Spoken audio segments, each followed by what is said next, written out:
Hi everyone, it's me Joe and I am finally back. My god, you were probably asking me, where the hell have I been? I know I've been putting up some random videos out of sequence with what's going on in my life, just for the contracts involved with them, not for my love of doing blogging. This is the first video I've done in probably about 2 years, and I think that's been so long awaited on this channel. There was a strategy behind the madness. I know sometimes you guys are like, what the hell is she doing now? She's gone missing again. But no, there has been so much going on, and I've been trying to give you some sort of slithers of an insight into what I wanted to do, what I wanted to bring you guys eventually. Kind of pickled little bits or peppered little bits of information throughout some of my videos I've uploaded, but I haven't been totally forthcoming because it's all been this big master plan. So today I will share everything. So you guys have always wanted me to do more, sit down and talk about what I do in my life, and I really haven't done that because I will probably start at when I moved home. So I actually moved house in 2017, and I had this wonderful, wonderful, wonderful apartment that was just ridiculous. It was like a fantasy land of just treats. Everything you could imagine I had, and I was very blessed. I worked very hard for it, but I was very much kind of living in a gilded cage, if you will. I really didn't enjoy the online world as much, and I've tried to do this video 3 or 4 times, and I've tried to do this video to say to you guys like my feelings without it coming across like it is judgmental, because speaking to more social media influencer type people in the last few months, I'm starting to understand a little bit more, and I think that I missed something in my previous attempts at doing this video. When I watched them back on the computer when I was editing them, I just thought, oh god, you sound really like dismissive or judgmental on people who do love doing vlogs and do love doing video editing and do love doing all this mad online social media stuff. And I do not have a judgment at all about that, and I didn't want it to come across like that, because for me, I started with a love for doing social media. I really enjoyed running around Brighton with a silly digicam and actually having fun, and it was showing you a real, just an authentic way of sharing what we were doing. And there wasn't money to be made. We didn't get AdSense. It wasn't approved when you started, and it wasn't even in widescreen. It wasn't in HD. So there was no agenda. There was nothing involved with it. It was just fun, and I wanted to connect with people. Now, in my kind of naivety, I think that when I was signed with bigger management and I was part of this grooming system of making me into this huge social media superstar, I really felt that there was so much pressure, and it was so contrived, and I didn't want to come across to you guys like there was an ambition to be famous just by sitting here. I mean, if I wanted to be famous, there's a lot more skills that are at my disposal I could have exploited. I would have gone off and learned to be a singer. I would have gone off and done acting, or done something that I think of as a valid talent. I was quite judgmental in this, because when I look around and I see a lot of people doing this, I find a lot of people are starting much later than they seem. So I started when I was pretty much an early teenager. I was 14 when I was on MySpace. I was 16, 17 when we were on 5AT. And then I was 18 when I started to do mini bits of my own channel. And I didn't really bring on my own makeup channel till I was 21. Then I went Nugent at 22 and blah, blah, blah, blah, blah. So I was really kind of like at college. I was then going into uni. I wasn't finished and then thinking, oh, what do I need to do with this? Do I need to make a business? Do I need to market myself? It was organic. It just came out of what was around me, and there wasn't access to LGBT stuff. There wasn't access to makeup. So it was nothing to do with promoting me. And I want you guys to kind of see that the information that I gave you in my videos was kind of personality less. I didn't bring my interest. I didn't bring my tone that people would experience if they met me in person. It was really trying to give you information without it being entertainment. And I genuinely thought, like, when I started to work with management, that a lot of people didn't do it organically, and it was set up to make people into famous celebrities without having the justification of a talent. And that's completely against my ethical values. And to sit there and see people that don't actually make that much money claim to make a lot of money is another thing that I think is really unfair to tell everyone at home. Because in one way, it's good for YouTube, because they're the ones that are making the money at the end of the day with their adverts. But to sit there and say that the only way you could be successful is to make provocative content and get an audience is completely a lie. And I've seen this happen so often, where people get full of the idea of themselves, because it's their first time that they've connected with that amount of people, and it's an incredible experience. But this is just a stupid video editing thing. It's not a real experience of life. There are people dying, like in the Bahamas. There are things going on in the Amazon rainforest right now that are truly horrifying. And I sit there and I think, oh my God, when these people, they get so indoctrinated into this that I feel like they're not actually being humans. I think they're actually losing their humanity by doing this. And all of this has been going on in my head for about 2 years now.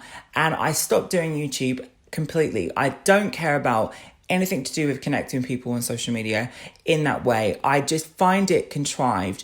And again, this is where I want to backtrack, because even though I do think that, I think that I was a bit harsh in that, because some people who I've recently met at events have actually not had any friends throughout their life. They've not had any social groups that they would hang out with, that they could lean on for support. They didn't have a best friend to cry on when they were upset.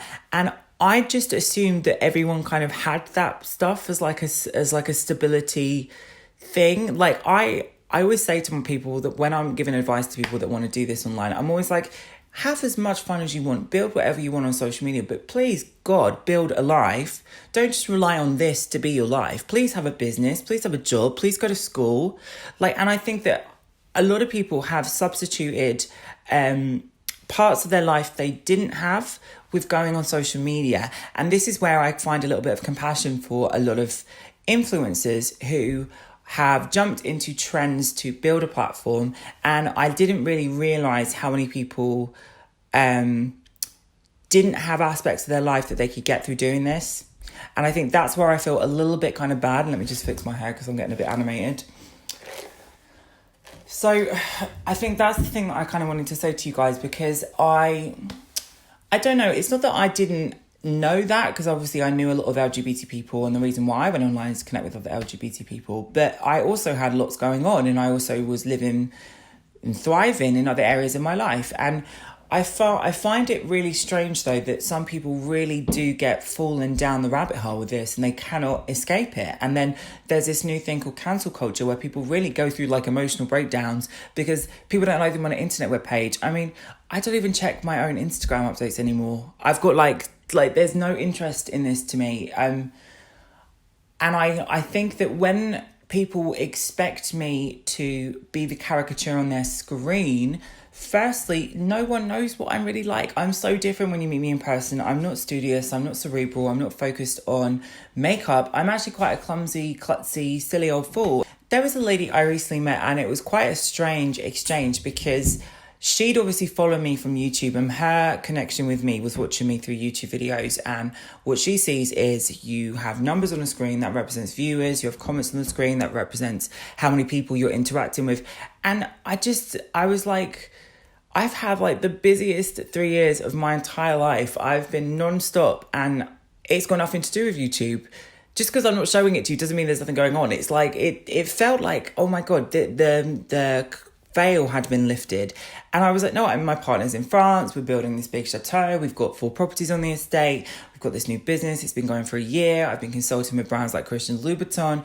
I'm doing like the best work I've ever done in my life, more than I could have ever imagined. I've got a big product launch out with Jecca Blac, which is going around the country, actually at the different community conventions, and it's been number 1 in Elle magazine. Like, oh my God, you can't even describe how amazing my career has been, and I just didn't need social media to do any of it. And I'm sorry that you guys weren't involved with it, but at the same time, like, I don't know why you need to be. Like, why would you need to be involved in my life like that? I think this is the problem with social media. It's giving people a blueprint. The only way you can have success in your life is if you follow this type of route, and it's so stupid. And I think that this, again, even though I do have compassion for people, and I do think there are people that have found connection, and they found friendships, and they found a community spirit, which they didn't have. I've never used this for that. I've never used this for building a platform. This is the part that I think has been misconstrued. So taking it back, I had a very unconventional education. I started to do my GCSEs actually when I was 10, and I didn't go into regular high school in the conventional sense. Again, I was on an AIM High scheme. I went to university instead of doing my regular science lessons, and I've got duplicates of the same GCSEs in some cases. So I had this very strange upbringing where I was always ahead of my age group. And then at the same time, I always wanted to do more stuff than people. I lived in a village that no one really knows about. It wasn't, there was two people, me and my friend, who went to a different college than the sixth form at my school. Like this is the upbringing I had. I didn't have this cosmopolitan upbringing. I literally was in the middle of nowhere. And when I went out there and I wanted to do my own things and I was just being myself, I would get a lot of opportunities very early on. And I was obviously scouted as a model very young. And that led me into this amazing world of fashion and beauty. And I started to do makeup. But I didn't need to do social media to get into that. It wasn't because of what I presented to you guys that I got any of the job stuff I got. So it's always been kind of like strange to me, because there are some people that are very smart with this and they build up their social media whilst also having this big career, like Lisa Eldridge. So you have this kind of like direct community to sell to, if you will. And I think that I've always had this like long-term plan where I wanted to do so much more than just makeup. And even though I've had this amazing career in makeup, it's not my passion and it's never been my passion. And I wanted you guys to think like, you can be anything you want. If you wanted to watch me and see me an example of anything, just see me as an example of being happy and being able to be myself and being able to have a healthy relationship and be valued and do these incredible opportunities whilst being myself, because I have. And I don't want you guys to think of me as this person that's just done makeup on social media, because it's just so much less than I've ever wanted to present to you guys. And I think as well, I've always had a bit of a stigma in the back of my head about, I don't want to be known for just doing makeup on YouTube. And part of the reason why I never collaborated, there was few opportunities with very big YouTubers that are mainstream and LGBT that I actually went into collaborating with, and they did their part and I pulled out. And I didn't go out there to build a following, from Kristen Leanne to Steph, who was in Perfect Androgyny. Just, like, there's dozens of people have reached out to work with me, and I didn't want to do it. I just really didn't want to do it. I wanted you guys to, the people that have always followed me and have always been in my corner, I wanted you guys to share in my story in some degree, and I wanted you to always find something from my content, almost like a how-to book. But it's not my autobiography by any stretch of the imagination, and I think that's the difference. And I think that I got to a position where I wanted to differentiate myself from social media. I thought, oh my God, the first time I went viral from doing all the transformation stuff, and then I did the boy to girl stuff that went viral. Then I did the Simon Cowell competition. Then I went on to do more stuff that went viral with the Halloween stuff. Every section of those things, if you've noticed, I've changed drastically my look. And I wanted to always remain this kind of like ever-changing thing. So no one would get that attached, that I'd build that kind of connection with you, and then I'd always be the makeup person. Because that would be the worst thing I could possibly imagine, actually. Saying that, I just think you guys have missed out on some of the story. And I have been very timid about it, because I did start off on a community channel with people that I was friends with, who then went off and I don't think did the right thing. I don't think they went off and gave me a fair representation. I think they were very emotionally driven and didn't reflect their experience with me truthfully. I think that there has been cases where I've received a lot of negative backlash as a result of a community channel. And there's been no responsibility taken for that from the get-go of my career. And I still see as soon as I post a bit of content, I immediately know, because I recognise I've got like a photographic memory. I know the usernames, I know if they were there back in the day. And often I will get hate from people that had said comments on my videos from the very start. And it's always been something that's reminded me, like, I can be as successful as I am, but you will always be brought back to earth by that negative comment. And I don't think that there's been anything to actually fix that. And I've never seen anything that's taken responsibility for that. And because of that as well, I've always been a bit gun shy to put my personality out there, because it doesn't really matter if I'm looking like Grace Jones in Vamp. It doesn't matter if I've got a teddy bear's face on mine, because it's not me. Do you know what I mean? But being myself and giving you guys my personality when you don't know my personality and it's perhaps been misrepresented to you, then I'm not going to, quite simply. I don't want to do that. So I have been gun shy, and I have been wanting to do something that's been more representative of who I am and the stuff that I care about and the passions that I have and the interests I have, because I always get asked in interviews like, oh my God, what's your favourite influencer? Now, there are some amazing new makeup artists, and there are people like Ryan Burke. There are so many amazing makeup artists that I follow, and I think, my God, you guys are pretty awesome. Maybe I'll put some in the description below who I really count as talented. But I wouldn't sit there watching them. My God, I would sit there watching conspiracy videos about aliens or psychology videos. I'm really into...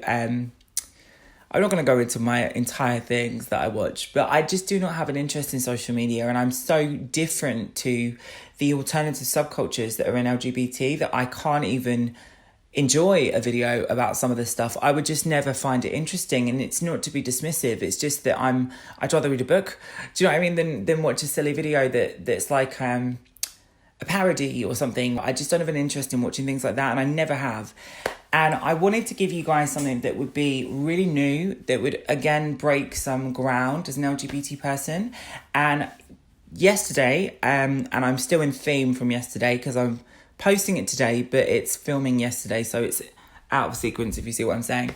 I went to Borderless Live, which is a brand new convention. But I also didn't want to do what I've already done. I wanted to try something new. I didn't want to do makeup. I wanted to still explore things online, but find out more about what I could offer you guys with my social media. I have a big platform. I have a huge work catalogue. I've done all these amazing milestones in my career, but I don't want to do this for you. I really want to do something new.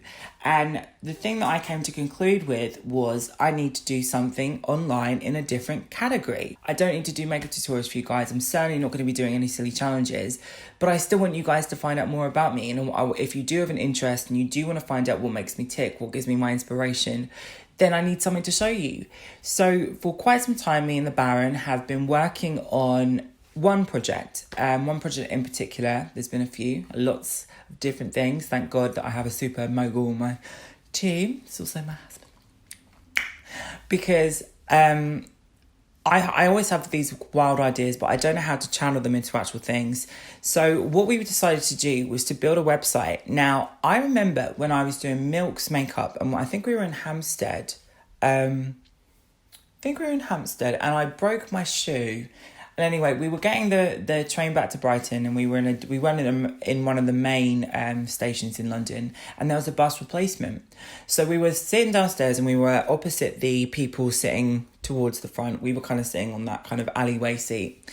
And I was saying in 2015, I think this must have been, that my ambition was to build a publication, like a magazine, something that I could do online that could showcase things that I really care about, that isn't just focused on like stupid things like men in Speedos, which is all I see on gay media. And I don't like this whole faux politics thing either. I want to do something fresh, and I want to do something new, something that shows what I'm about, shows what I'm always interested in and always have been interested in. So we looked at the stuff that I'd started, and we looked at the kind of concepts that I built, because I'm always kind of creating new stuff. And we went back to one of my projects called Agitprop. Now, I found out about this word Agitprop because it means propaganda, but it's a kind of Russian storyline around this. I'm not going to explain the whole thing. I wanted to bring you a coffee table book that would show you my makeup. This is my initial idea. I wanted to do almost like a photography book of different makeup extremes, but each extreme was inspired by a lie, I think we're being told, in the media. So I wanted to go through idea by idea by idea, and it would make you think about things, and it would maybe inspire you to question things that you were told. And that was my concept for my book. Now, I shot so much for that book, and I have it all in that Adobe book premiership thing, whatever it's called. What is the bloody thing called? You guys know that Adobe. It's got is it Redbox, that one? one of the Adobe programs you make books in. Anyway, I used that one, Publisher maybe. And I got all the photos done and all the pages were set up through numerology. So if the value of 3 means this, I put something that specifically was relating to that on that page. Continue. I also did a number of celebrity transformations, and I put out the Michael Jackson transformation. I then put out a list on my Facebook of all the stuff I was going to do. And this is when I was still actively doing makeup. Now, obviously, a lot of this stuff has been inspiring to people, which is fair enough. But I do have all of this work done that's just sitting on a hard drive. So it's not like you can say it didn't happen. It did. And anyway, I'm not going to go into that one.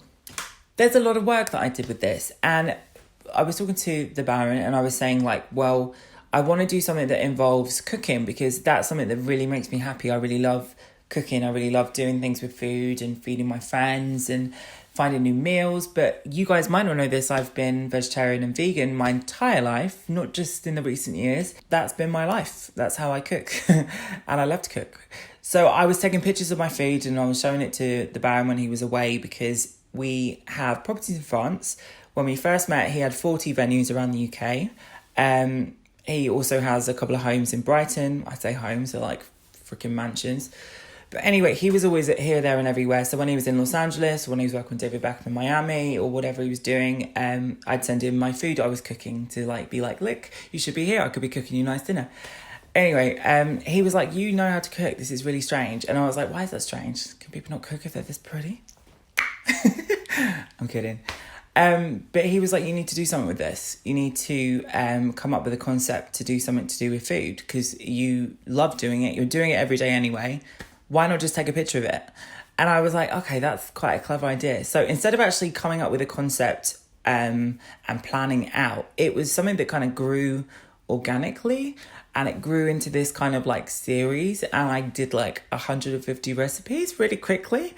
And I was like, okay, maybe we should put this all online then. So I started to build a blog into my website I have, which was just like a cover page that showed you guys what I've done, some of my favourite photos and fan arts, all that stuff from behind the mermaid years. And I just thought like, okay, well, let's just put this all online. And I got such a good response to it that I was like, this is so new. And it wasn't just the crowd that's into makeup. It was people in different age groups to me. It was people that had never watched my YouTube videos. And I thought, well, that's something that I would really like to do. I'd really like to capitalise on that, not just because it's something that I'm good at, it's because I hope I'm good at it. Hopefully you guys will like it. But I thought, okay, if I'm going to just make this into something that you can follow along with, let's do something simple because I would make maybe, it's not like complicated cooking in general. I don't think cooking is complicated. But if I'm vegetarian, then I obviously wouldn't use things like cream, but I know how to make a really good cream sauce and things like that. So I spoke to the Baron and he was like, you need to make this more digestible for people. So it's not going to look like gourmet food because you're not a trained chef, you're a real person that cooks. And I was like, okay, we'll do this then. We'll make it simple and make it kind of like homely. And I did it all in my family kitchen and it has a real big streak of home in it, and it just has become this really big project.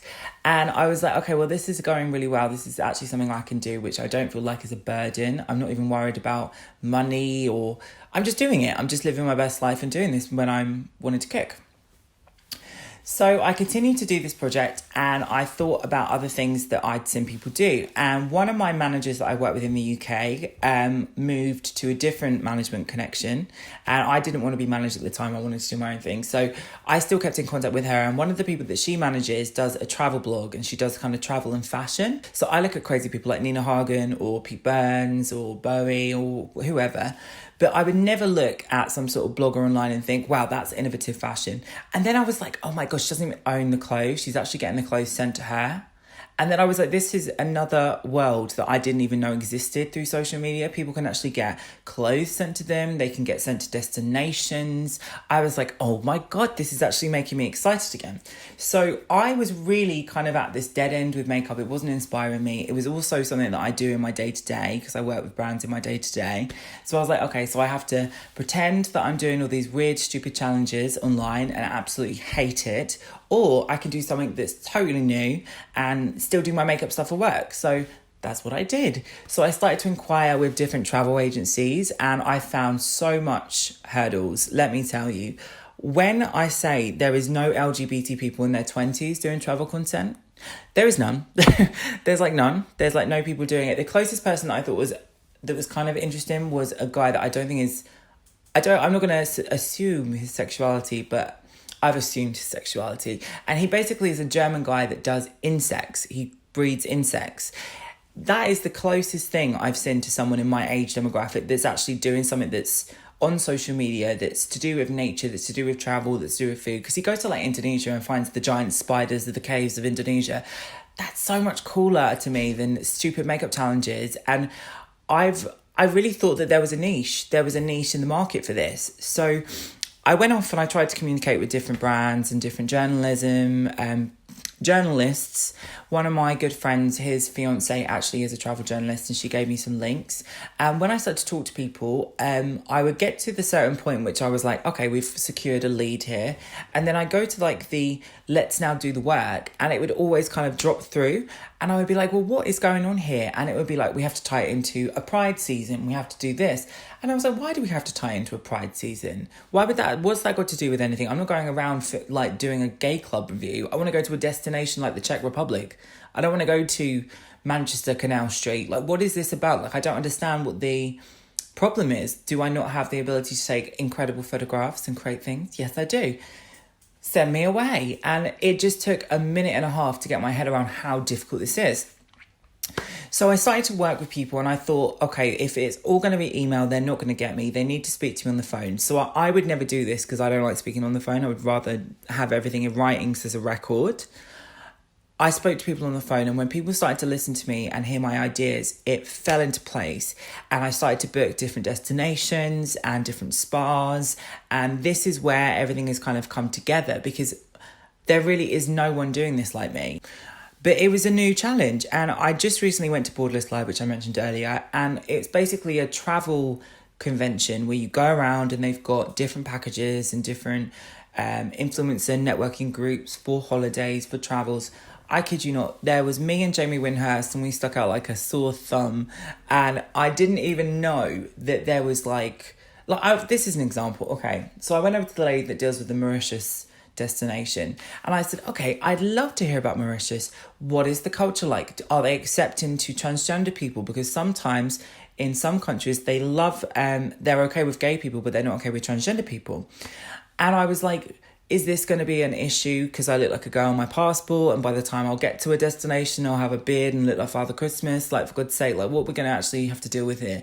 And she was like, no one's ever asked me this question before. And I was like, okay, so this is really difficult. So I'm trying to do it. And it was, again, a case of when I spoke to people, they were really receptive, and they were like, there's not been anyone like you that we've worked with before. You're the first person that's even had this type of spin on a destination. And I'm like, this has to be impossible, because in so many other cultures there are indigenous gender variances that we don't even have here. There are 5 genders in some Indonesia places. So why is no one reviewing this in the community?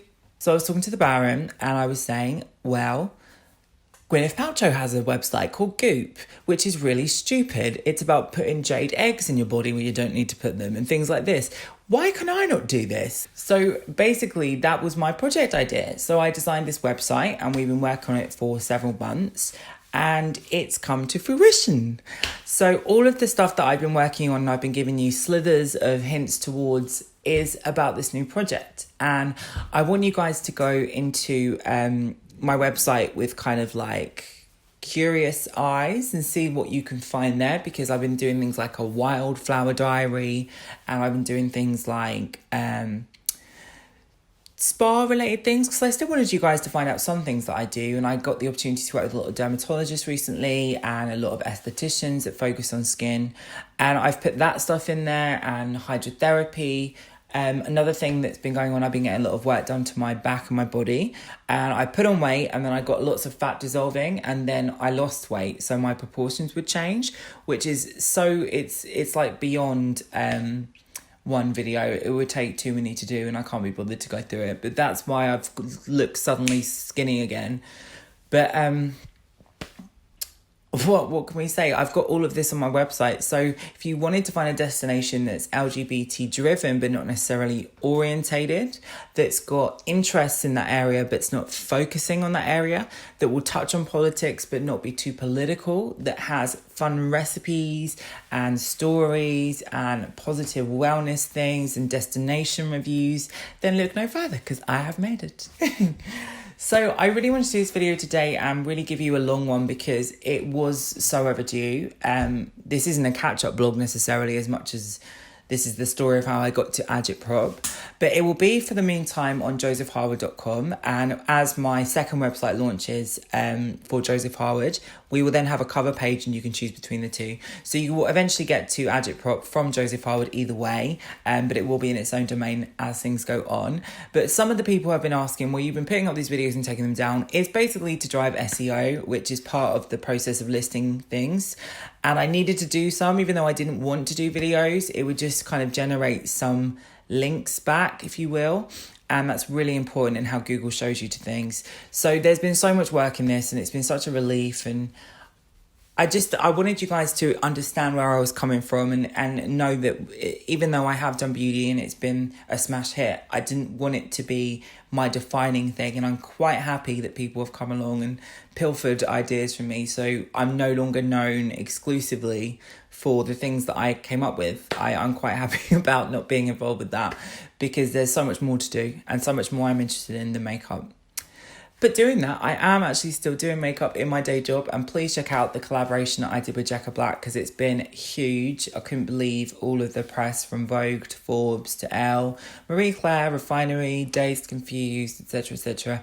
We were in actually Harley Street filming an interview and my face was in the corridor of the Harley Street because it was the same building that has the transgender thingamajig. So it was very strange and it's very strange to constantly see my face pop up at these events because I'm not always in the know where they're going to go next because even though I work with Jecca, it's still a bigger project than just that. Yeah, it's crazy. So I've just been blessed. I've been living my best life. The Baron's been building the houses in France, which has been going really, really well. Didn't know all the craziness that were involved in planning permission in rural French chateaux, including the fact that you have to get the Minister of Agriculture to approve colour schemes to paint the outside and things like this. So it's been a lot of craziness. We flooded the cinema basement. Well, I did not. I had no involvement with this. Anyway, lots of crazy stuff has been going on that I could tell you and bore you with, but I won't. Anyway, all right, guys. Well, thank you so much for tuning into this one. Hopefully I'm not flicking my hair too much, but this is a super long wig that I recently made, so it's still adjusting to me. But yes, thank you for all the love as always. Not going to be posting much on here unless I feel the need to, or if there is a contractual thing that I would like to do, or I need to drive things back to the website, which is going to be my main focus to update from now on. And there will be links to my old videos from JH Cosmetics. So if you did miss some of the original videos you fell in love with, from my contours to my digicam tutorials from 2011, you'll be able to find them on my website. So I've got everything there. It's going to be a real JH hub.